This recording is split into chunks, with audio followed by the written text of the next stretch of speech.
First of all, I want to thank everybody for being here. For a while, we thought it might be a little bit longer, and so we're really happy that this day came and Curtis could free his studio up. First off, I would like to thank the mayor and the Atlanta City Council because they're really the people responsible for providing the funds for this project. It's part of our 1% for the Arts program, and every time we go to construction, we build a piece of art to accompany the structure. And we were very fortunate this time that we were able to have Curtis Patterson become part of this great project. What we really want to accomplish today is to have you meet the artist. One of our goals in the Bureau of Cultural Affairs is to bring artists to the forefront. Frequently, we never find out about them until they've deceased, and we think it's really critical that you know your artist and understand their conceptual thoughts as they develop that piece of sculpture or a painting or whatever it is they happen to work on. They are living, breathing human beings who are people you should not be intimidated by, and so on this occasion we wanted to be able to allow you to meet the artist. But before we do that, we'd like to introduce the director of the High Museum, and we feel very honored that he came out to look at this piece of work and to share this special occasion with us and to talk a little bit about the significance of public art. So I'd like to introduce Goodman Victel. I want to join the Department of Parks and Recreation, the Bureau of Cultural Affairs, and the great pride in introducing this piece, introducing Curtis Patterson, the artist who created it.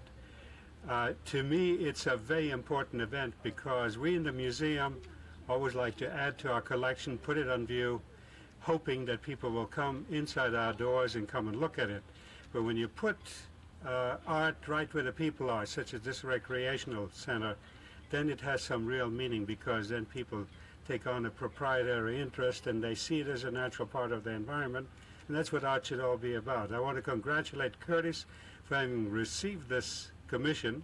He's one of the most important artists, most important sculptors in the Southeast, and I think we're lucky to have him here to create this work as a commission from the City of Atlanta.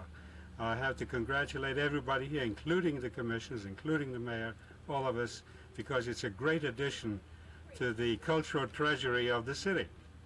Thank you so much. Just so, I've asked Curtis to talk about the piece, and I had also asked him to talk about himself a little bit, and he said no on the latter count, so let me read a little statement about Curtis. Curtis is an associate professor at the Atlanta College of Art, where he serves as chairman of the sculpture department. He received his BA degree in art education from Grambling University and his MBA from the Georgia State University. His sculpture commissions include Celebration of a Champion, which is about Jesse Owens, and that's at Ohio State University, so if you get out there, see it. And then he has Circle in the Round, Southern Bell Telephone Company in Atlanta. He has Bright Moments at the airport. And now he's added something new and more wonderful to this city, and that's Urban Paths. And I'd like to introduce Curtis at this moment. Thank you.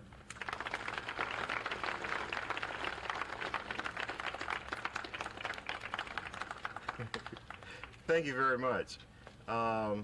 This is really a celebrated occasion for me. I've just been asked by the mayor to tell you how I became interested in art, and I don't think I have time enough to do that, but very briefly, in high school, I did not take art. I did take biology, though, of course, and I had to draw amoebas and parameciums and things of that nature, and it allowed me to get attention from some of my friends, and one of which is my wife over here, who I met in high school, and I thought that might not be a bad way to spend the rest of my life. But anyway, I'd just like to speak just very briefly a little bit about the piece. It's called Urban Path, and this piece has a lot to do with the environment that I'm in, the city of Atlanta. Atlanta is experiencing and has experienced a very rapid growth, and there are evidence of that all over the city. You can, within probably a 15 or 20 mile radius from any vantage point, see new buildings going up, which is very exciting to me. And of course I work in that environment, which probably had something to do with the title of the piece, Urban Path. It's called Urban Path because the piece is actually designed for pedestrians.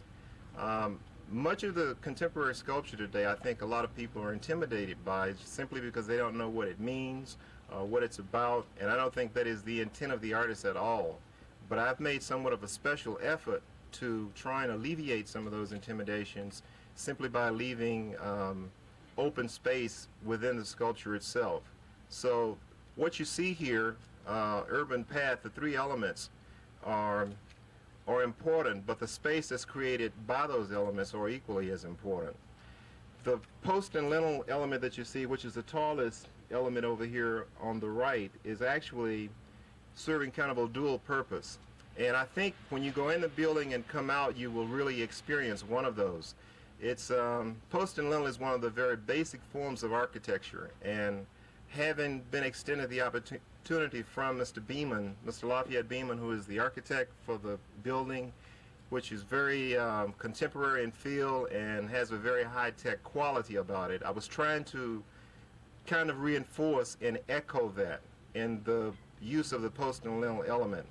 Another thing the post and lintel element does is it serves as a kind of invitation from that vantage point to actually enter into the piece. Once you've entered the piece, then I think some of that intimidation that people often feel when they look at contemporary art, not necessarily sculpture, is reduced by that. And then I got you because you're in the space. And then, of course, you're encouraged by the walls, the curvilinear walls, to move around.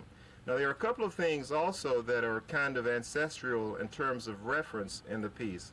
The descending line here, which is the descending curve here, which is often found in my work. I was looking at some slides very recently and noticed how prominent that seems to be, but that is really more of a kind of ancestral reference. Also, there's another area over here on the curvilinear panel that has kind of a graphic statement on it, which also reinforces that.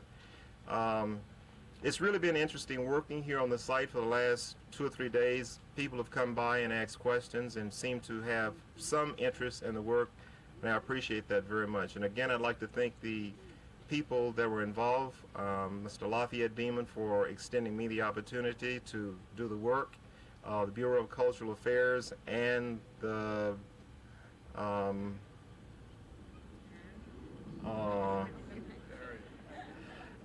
I can't think of what the name now. You just mentioned it. The Municipal Arts Program. How could I forget it? That's why this piece is here. The reason I forgot it, of course, is because Atlanta has just recently adopted the Municipal Arts Program. But I, again, would like to thank everybody that was involved in the development of this program, and I hope you people will enjoy it for many years to come. Thank you very much. We have a few people who've been added to the podium. I'd like to recognize Jim Maddox and, of course, the mayor. And in our audience, we have Ophia Garcia from the Atlanta College of Art, and we're really happy that she could come here with us today. I'd like to ask the mayor to come forward.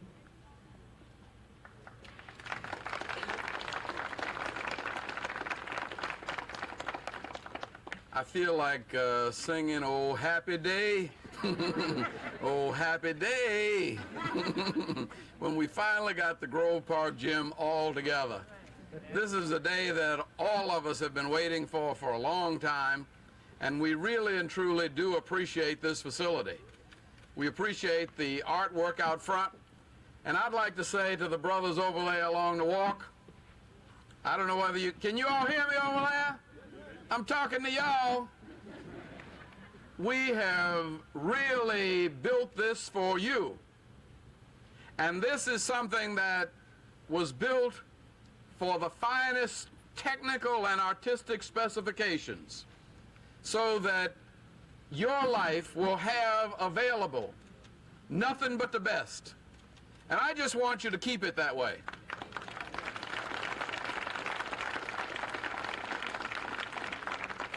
If you find that little rascal from what's his name that puts graffiti on walls, tell him don't come around here playing that. We don't play that around here.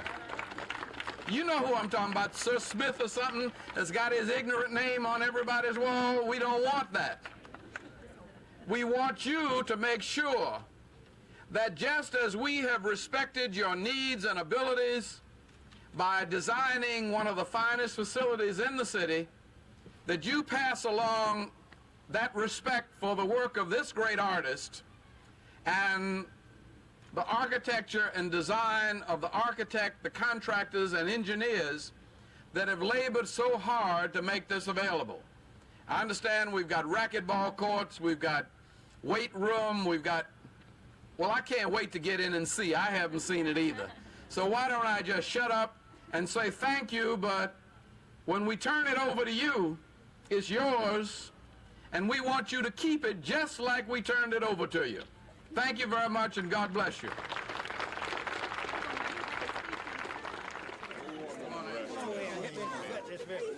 Charlie, gentleman right behind you there.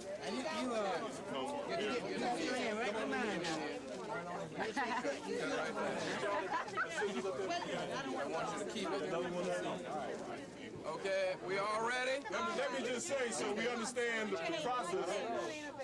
We're doing it a little bit backwards. We're going to cut the ribbon, but we still have a program to conduct inside the gymnasium. So I'm asking you, after we cut the ribbon, to proceed down to the gym, have a seat, and we'll have a brief ceremony there.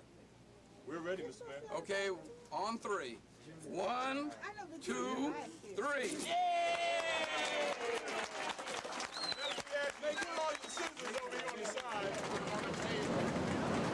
Now I'd like to introduce to you the Commissioner of the Department of Parks, Recreation and Cultural Affairs, the Honorable Betsy C. Baker.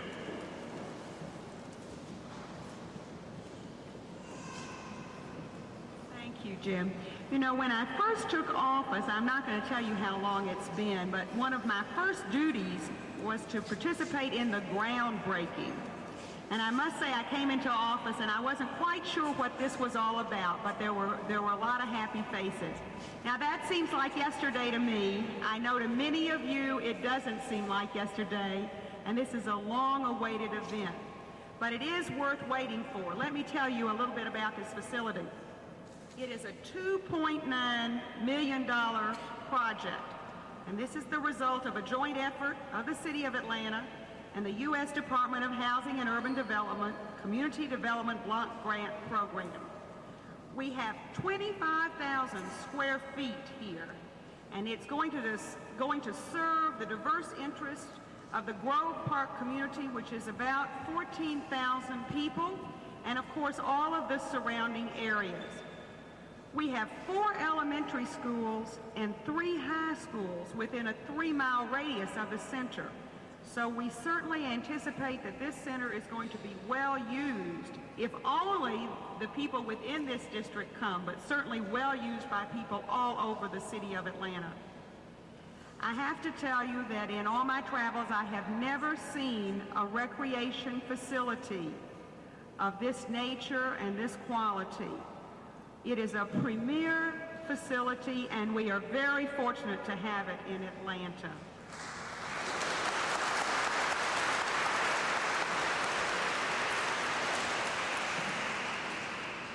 So I extend to each and every one of you the warmest of welcomes from the Department of Recreation.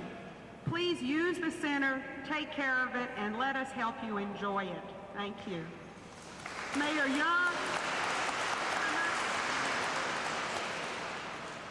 I'm going to ask Mayor Young to come up and say a few words. He brought his racquetball racket, if anybody's available out there. Thank you very much. It's a great pleasure for me to be here with you on the opening of this facility.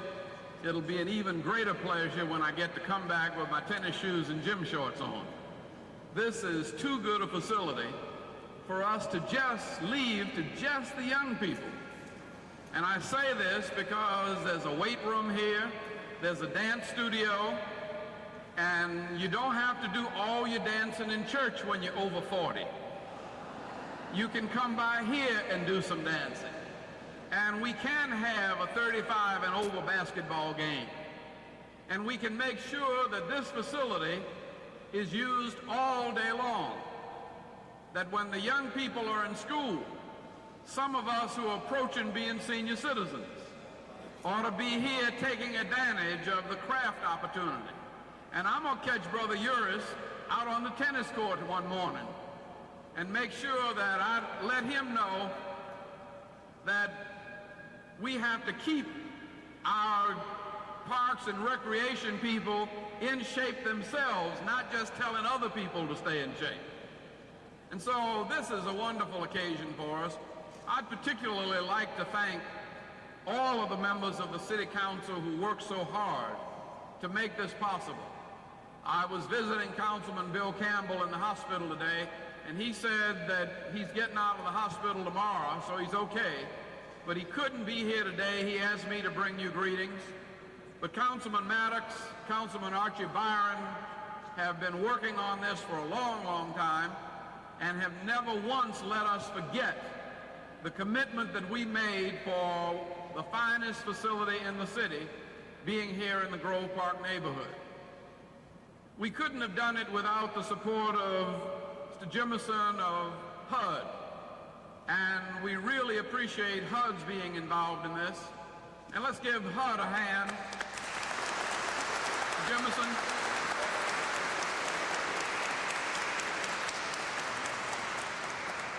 And this is the result of our federal and local cooperation.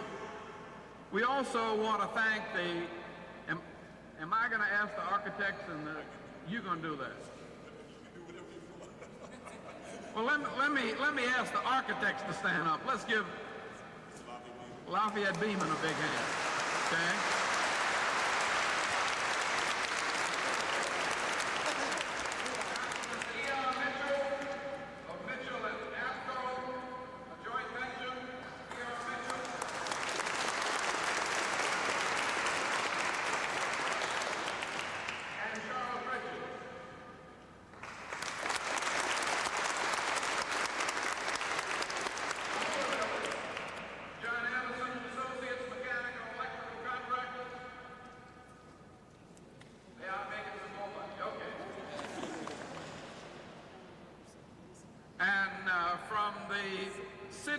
Office of the Mayor, Office of Engineering, and what else you do? Don Robeson.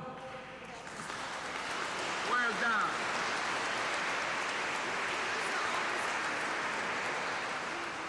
And Julie Gouza from Grants Management.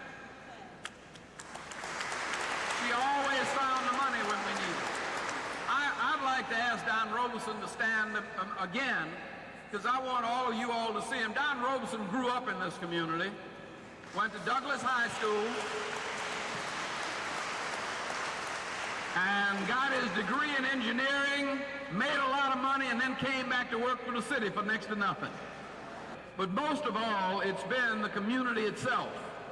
By attending neighborhood meetings, by making sure that you voted regularly, by being involved in the citizen life of the city, you made sure that your neighborhood was well represented and that the concerns of your neighborhood were constantly heard at City Hall.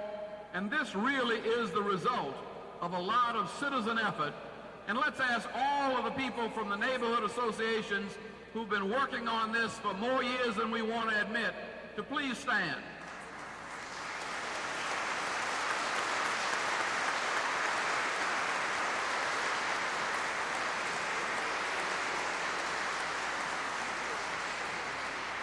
We really and truly thank all of you, and let's really enjoy this facility and make sure we keep it like this.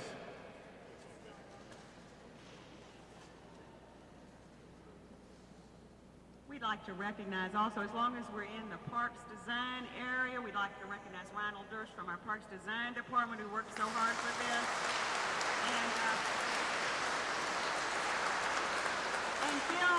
And Bill Gary from Management Services, who got us through.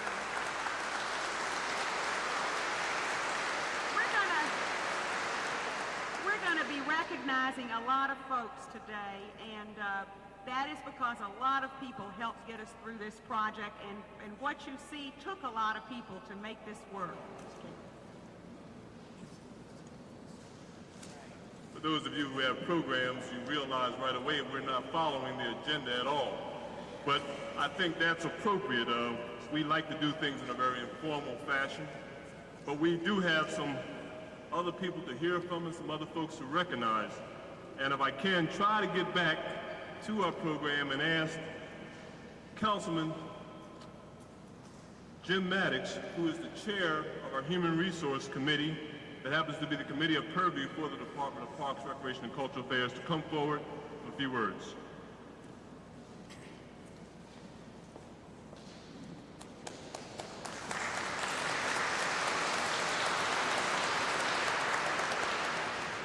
Thank you very much, Jim.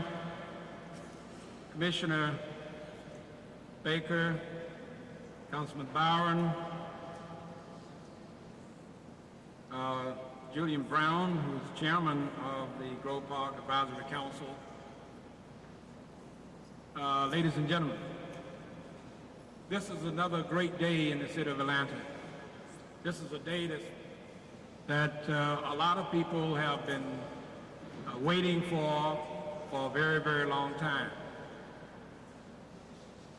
It is another milestone for the city administration and all of the council members and all of your representatives in Parks and Recreation and other divisions that make things work so we are where we are today in terms of new structures for our community in terms of recreation. I want to just simply say, first of all, that our joint venture system do in fact work. We've had approximately 36% of minority participation in the construction of this project. Additionally, we have had employment, neighborhood participation of more than 20%. This is where this is very significant, in my opinion, in that we are also taking advantage of our own economics. That's important.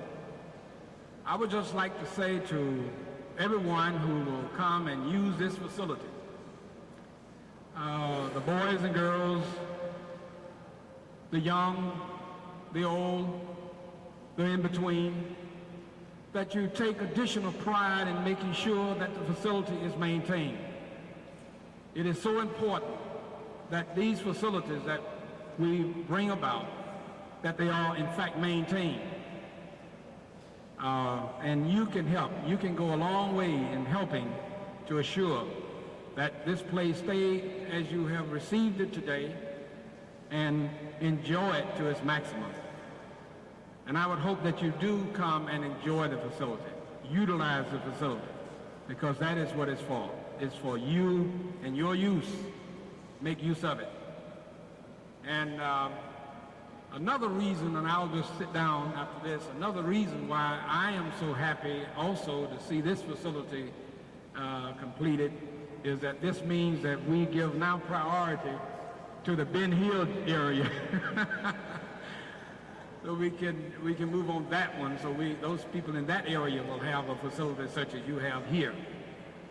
All of the council members, including the president of council, certainly wish they could have, those who are not here because of their busy schedules could not be here to share in this moment, but they have also been laboring very hard and of course supporting what was necessary to have the necessary funding for this project.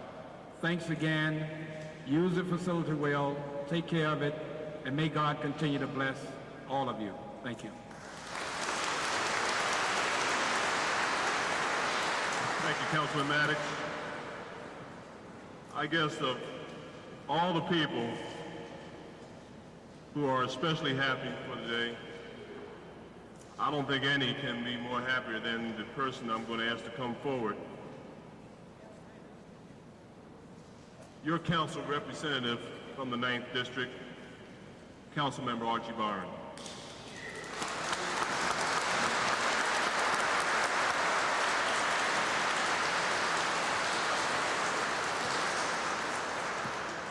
I've been looking around to see if I can see how many disbelievers I can find in the audience. I've had people call me. It's been a 6-year fight. When I look at Lafayette, I don't see why it's not gray-headed. I had calls that said, we ain't gonna get that gym. There's a lady that called Mrs. Travis. I see Mrs. Travis. She was an outspoken woman. This lady would ride me day and night. She would remind you of everything that's right or wrong. And we had a lot of problems. There was a lot of problems. Plan came down to the council. We had a point system. Go back for new designs. Come back again. One problem after another. Started off with 1.8 million. Wind up 2.9. That's how money, in a sense, stretch out of your pocket as taxpayers. You have a great gym here. You're going to have the greatest gym in the city of Atlanta. And I want to recognize Mr. Willie, NPU, and Malcolm, Lonnie Malcolm, NPU. NPU J and G.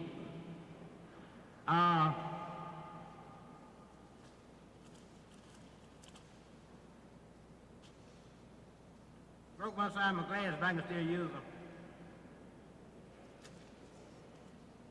We keep hearing the word Super Tuesday in Atlanta. But today we are celebrating Super Wednesday. One of the greatest Wednesdays I can remember since I've been on the city council. One of the greatest gyms has come forward today, and I know we're all going to be proud of it. I commend the mayor and members of council for their commitment to fund the construction of the Grove Park Gym.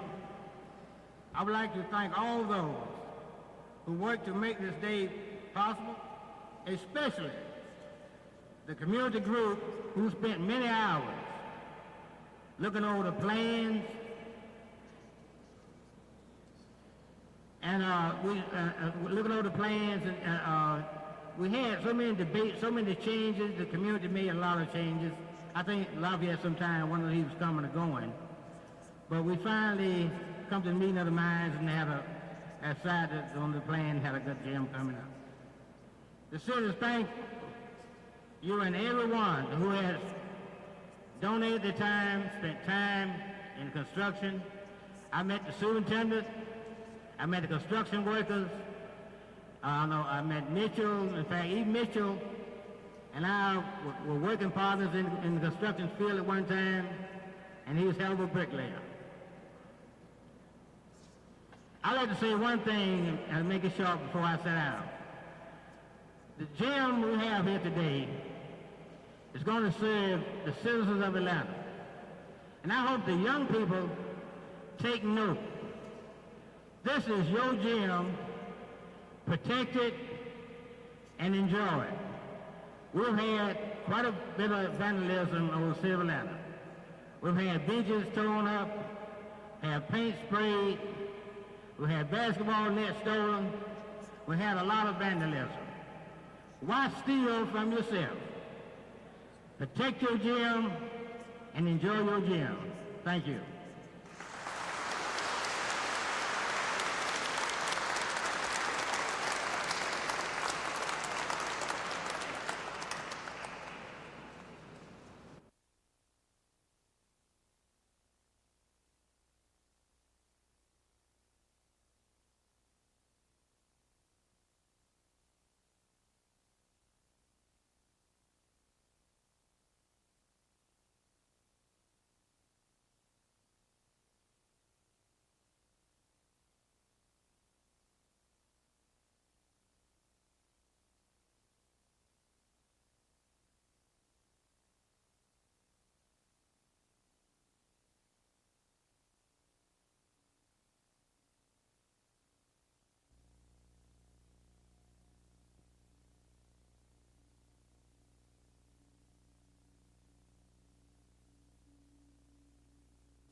I think one of the most exciting ideas that's occurred since I've been mayor, and even before that, was the whole notion that we could celebrate the Olympic Games here in the city of Atlanta. And we have a committee that has come together and put together a proposal for Atlanta as the host city for the 1996 Olympic Games. And we'd just like to introduce that presentation to you, ask you to turn out your lights and look for a few minutes at the video screens to introduce our initial presentation to the Olympic Committee.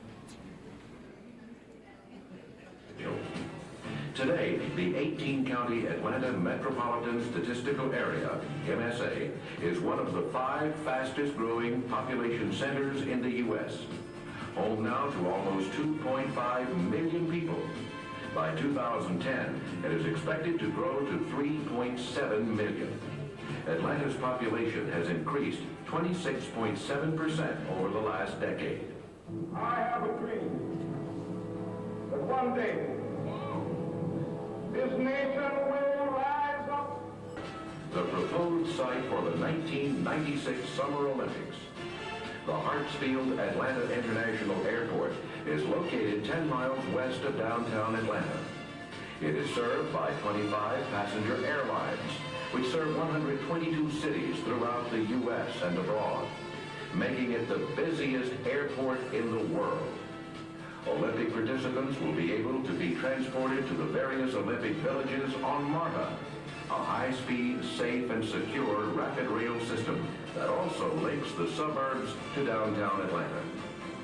As the largest metropolitan area in the Southeast, Atlanta serves as the communications, transportation, and administrative center of one of the fastest-growing regions in the nation.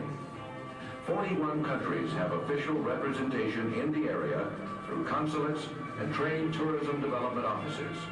This invitation to the amateur sporting world is made with the full support and commitment of our state government. We have in Georgia a commitment to excellence for our citizens and our children, and an unyielding drive to become the best that we can be. We propose an Olympic Games which will demonstrate the efficiency and fiscal soundness of matching private enterprise with governmental cooperation. The Games of Atlanta and Georgia will be an overwhelming success. I invite you to keep Georgia on your mind.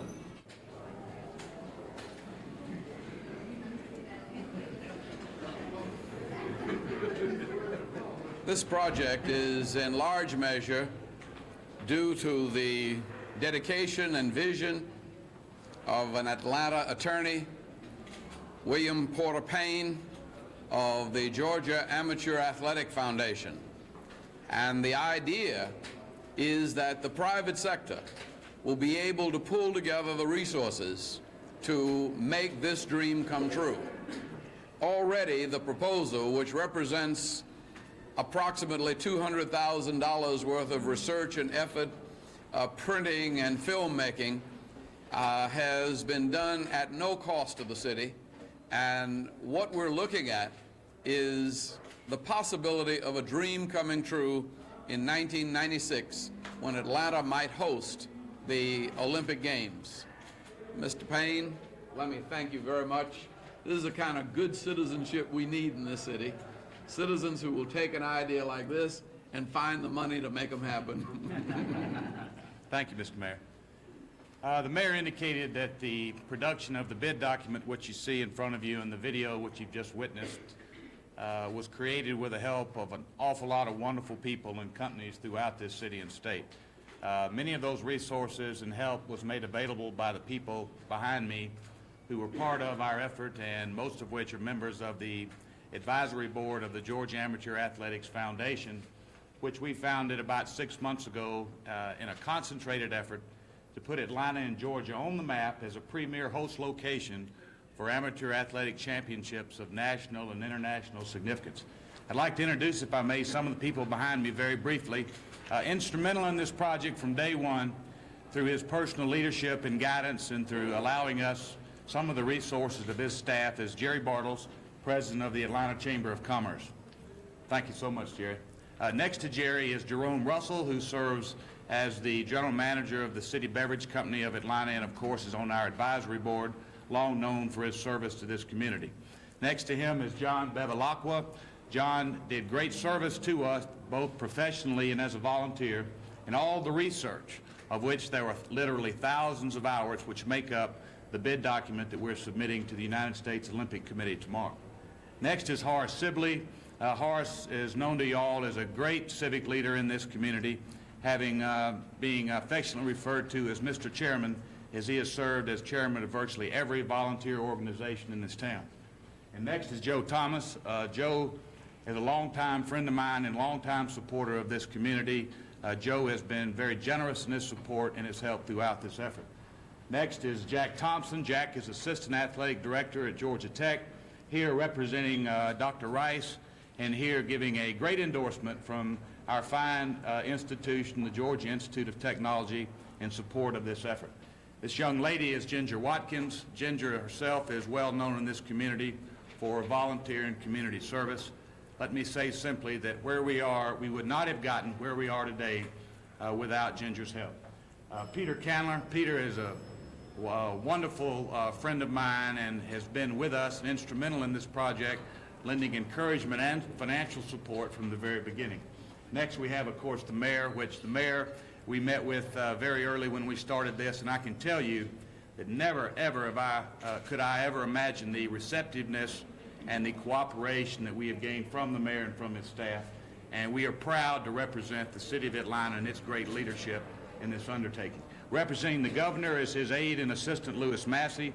The governor, you saw on the video, made some very strong statements in support of this effort. And Lewis, we're glad to have you here today with us representing the governor.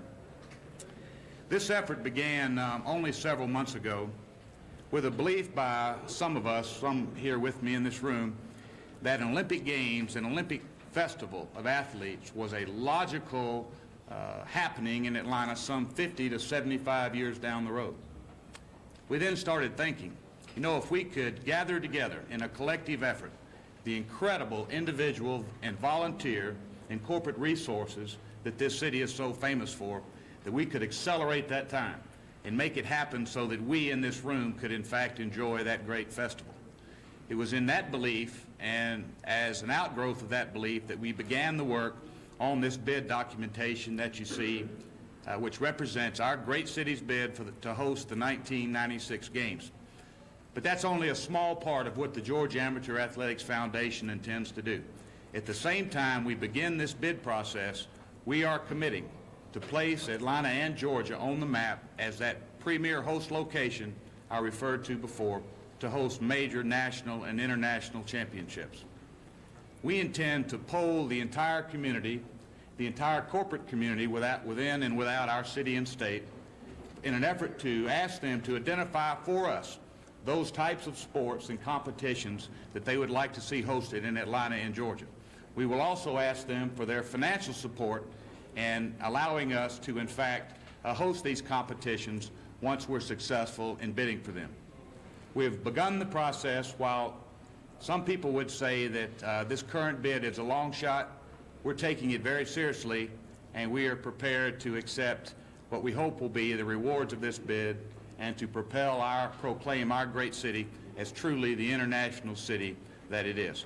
We have some executive press summaries of this document, which I think Neil Horton of the Communications Office is going to pass out now. If you hadn't already, please help yourself to one. That contains essentially a very summarized, but as you can see itself, lengthy version of the bid document that you see here in front of you. Before we take any questions, I'd like to make one other announcement, and I'd like to ask Mr. Kimura, the Consul General of Japan, if he would come forward and make this announcement. Thank you. I am pleased to announce here that Their Imperial Highness Crown Prince and Princess of Japan will visit Atlanta during their formal visit to the United States in mid-October. Crown Prince Akihito and Crown Princess Michiko were invited to the United States by the President and Mrs. Reagan. and will meet with them in Washington prior to the visit to Atlanta. The Crown Prince and Princess made one official visit to the United States back in 1960 and have returned for a few short visits since then. But this is the first formal visit they have ever come to Atlanta or to the Southeast. And the fact that Atlanta is chosen as one of their 9-city visits is another indication of the growing recognition in Japan of the Japanese people and the government, the recognition of Atlanta as an international city and the capital of Southeast. I also have some materials to provide to you, to those who are interested. Would you also add something about the schedule? I would, because we're going to be thrilled with the opportunity to host the Crown Prince and Princess of Japan. And this is part of a wonderful exchange that's occurring. Japan Airlines, I understand, is now flying 6 days a week. They're 80% full. Delta is flying 5 days a week between Atlanta and Tokyo. We already have 168 Japanese businesses. There is a continuing promise of trade and cultural exchange. The Northside School of the Performing Arts visited Japan this summer, and I'm sure we'll be entertaining the Crown Prince and Princess here.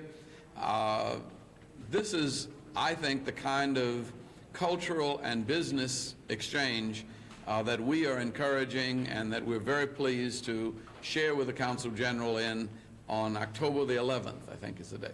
Mm-hmm. Thank you.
Hear ye, hear ye, hear ye.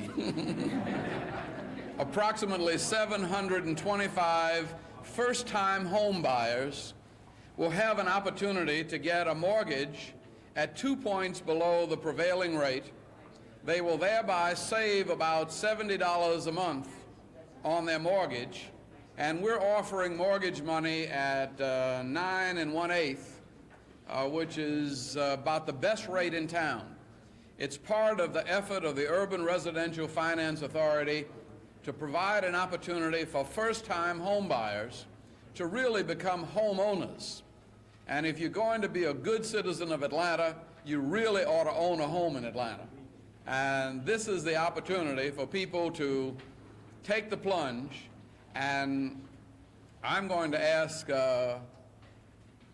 Paul Bolster, the Vice Chair of IRFA, if he would say another word about this. IRFA's been around for about 7 years, and we think this will be one of the most successful programs that we have. We've hit the market right. When we sold our bonds, the mortgage rate has continued to rise, and so that makes us a better buy than normal mortgage rates in the city. What this will do for the city is give young families a chance to become owners, to actually get a piece of the action. It's important for our city to be made up of homeowners, people that want to be here, and especially to encourage young families to come in and commit themselves to the city. Thank you. Tomorrow afternoon at 6 o'clock at the Georgia World Congress Center, we will have a public forum And this is a 9.8% mortgage. That's a 30-year fixed-rate mortgage. And anybody who's interested should come out to the public hearing at the Georgia World Congress Center tomorrow at 6 o'clock and get the details. It really is an opportunity of a lifetime. On a $50,000 house,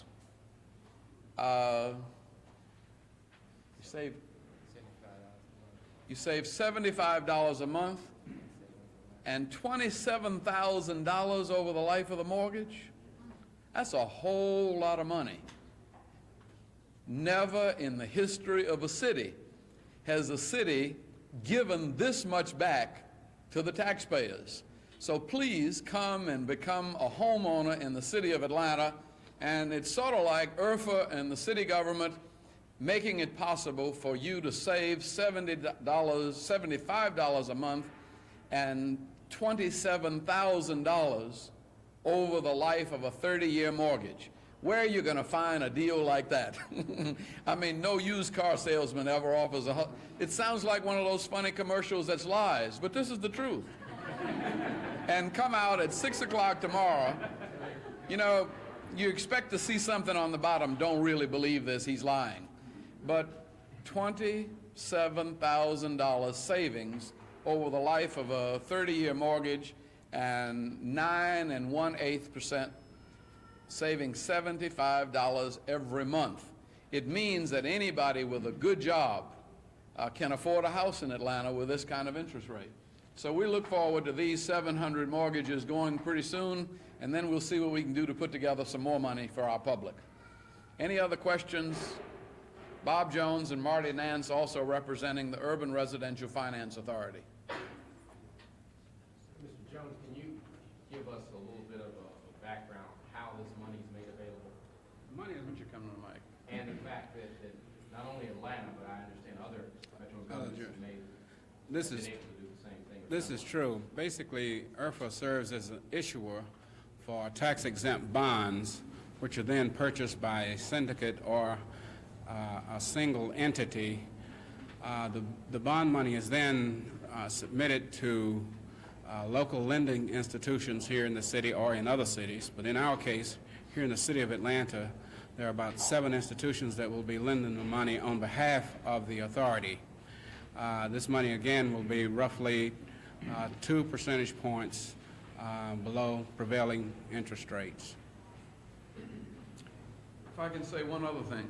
Why don't you say this? This is the man that's helping to give away the money. In addition to the mortgage money, we also have available for low-income borrowers down payment assistance of up to $1,500 per loan or per applicant. This will go a long way in assisting those that have good credit but lack the resources to save enough money to buy a house in terms of buying the first house. Poster, can I ask you a question? I believe you may have been with IRFA or following IRFA the longest. Right. Can you talk a little bit about how the program has come along, how it has matured? I remember early on there was some criticism at one point with one of the early issues. A lot of the money went for developing what you might call middle to upper income condos. We don't criticize that. We don't apologize for that. We want to develop housing at every economic level. Okay. Yeah. Talk a little bit about the history in terms of where some of those early housing units went in terms of where you're trying to target, who you're trying to help. Yeah, IRFA is trying to help low and moderate income people live in the city. There is a small help. This is not a huge help. If someone has no credit, no income, this doesn't get them a house. Basically, we're helping people in a small way to become homeowners that are kind of on the edge, that wouldn't be able to do it without this additional 2% benefit. The IRFA has grown as an institution. We are now have been very active in a number of multifamily projects. This is our 3rd single-family program.